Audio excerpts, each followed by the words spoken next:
Tunashukuru Mwenyezi Mungu tumefika salama jijini Dodoma. Na pia tumepata time ya kufanya maandalizi kwa vitendo katika viwanja vya mazoezi.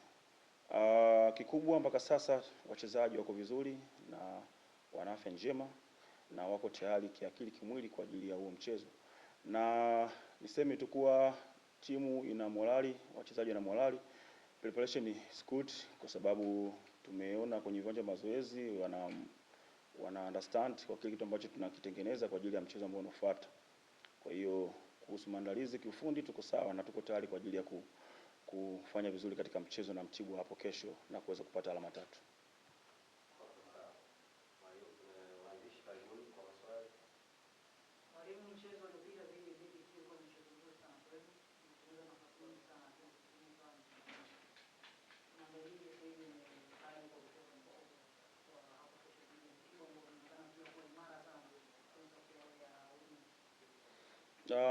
Ni kweli last game tulicheza na JKT Tanzania. Tumekuwa na mchezo mzuri ile mechi na wachezaji walifanya kazi, walijituma, walipambana. Matokeo hayakuwa upande wetu na matokeo tuliyopata hayakuwa mazuri kwetu sisi. Kwa namna tulivyojiandaa kwenye ile mchezo tulikuwa tumejiandaa kwa ajili ya kushinda. Kwa hiyo sasa tumeondoka, tupo kwenye mchezo mwingine, tumeambiana, tumepata muda wa kuweza kuongea na wachezaji sisi kama benchi la ufundi kwa uhusiano eneo la juu, kwa sababu ni sema ambayo pia inaleta shida, ni shida ya muda mrefu, sio kwa mechi ya JKT, shida muda mrefu.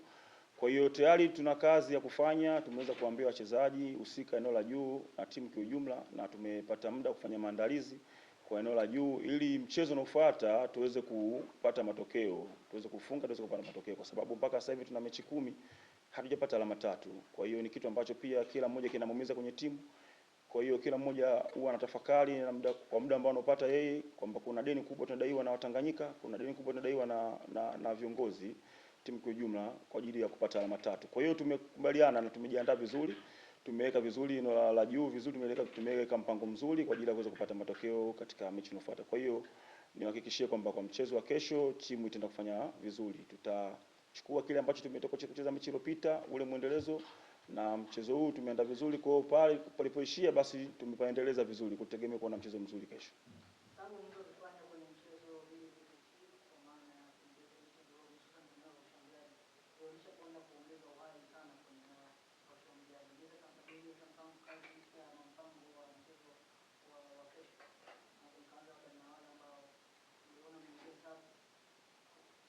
Hii ni game nyingine. JKT Tanzania na Mtibwa ni timu mbili tofauti na hata ukiangalia namna walivyo wako tofauti. Kwa hiyo approaching ya game iliyopita itakuwa tofauti na game hii. Kwa hiyo na pia na hata mbinu zote na mikakati strategy ambazo tumeweza kuambiana, na maana tayari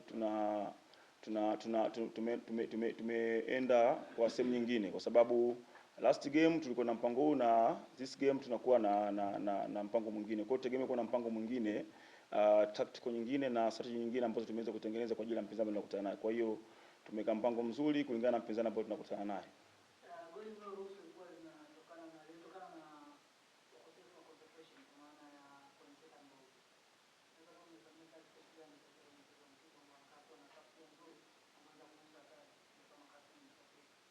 Tulipata time kwa ajili ya kufanya collection sehemu zote ambazo tumekosea, so kwa sehemu tu ya goli ambayo tumeruhusu. Ziko sehemu nyingi ambazo tulikuwa tumekosea, kwa hiyo tulipata time ya kuweza kurekebisha ili timu iwe sawa katika mchezo ujao. Kwa hiyo tulipata muda, tumerekebisha kwa lile goli ambalo tumeruhusu, mipira set pieces, namna ku defend, na pia vile kuna sehemu kadhaa ambazo tulikuwa tuko wiki, tumeweza kurekebisha ili kuwa imara, kutokuwa na makosa katika mchezo unaofuata. Kwa maandalizi ambayo tumeyafanya kuelekea mchezo wa kesho dhidi ya Mtibwa ni mazuri, na shida ambayo ilikuwepo mwalimu ameshaisolve kwenye viwanja vya mazoezi, ikimaanisha kwamba tunacheza vizuri kama timu, lakini kitu ambacho kilikuwa kinashindikana ni kutia goli kwenye nyavu. Lakini mwalimu hicho chote, yani mazoezi yetu yote alikopo ambao anatuelekeza ni namna gani tunatakiwa tuweze kupata chance tutie goli. Kwa hiyo sisi kama wachezaji morali iko juu kuelekea mechi ya kesho, tukapate pointi 3 ndio kubwa ambalo sisi tumekuja kulifanya hapa Dodoma.